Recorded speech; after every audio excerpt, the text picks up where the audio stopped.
Hi, my name's Adam, and in this video, I'm going to show you how to use LeakQ mode on your ii900. LeakQ mode is a mode that allows you to point the ii900 at a leak and get an estimated size of that leak. It'll also allow you to take the image that you capture and plug it into a reporting tool to get an estimated cost savings if you fix the leak that you find with the tool. Let me show you how to get into that mode. The first thing that you're going to do is turn on your ii900, and once it's on, you hit the touch screen. Then you select Image in the upper left-hand corner, and finally select LeakQ mode. Once you see that circle populate in the center of the screen, you'll know you're in LeakQ mode and you can go capture some images. Remember, the key is to get the leak inside the circle in the center of the screen. Even if you're seeing noise and reflections or even a leak outside of that circle, you're going to see this icon above that says No Target Found.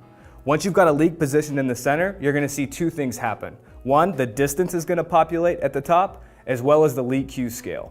Then you're good to capture the image. As you move closer and further away from the leak, the distance value will change, but the LeakQ severity scale will not change. Capturing images in LeakQ mode is a little bit different than capturing images in the image mode or video mode with the ii900. Once you've got the leak positioned in the center of the screen and you've got both the distance and the LeakQ severity scale populated, you're going to want to push and hold the green button and hold the camera fixed on that leak for 1.5 seconds. If you have a leak positioned in the center of the circle but you're not seeing a distance value, it might be because you're too far away, the environment is too noisy, or you don't have direct line of sight.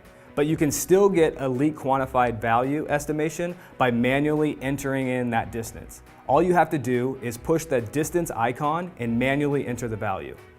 Now that your image is captured, you can add text notes, photo notes,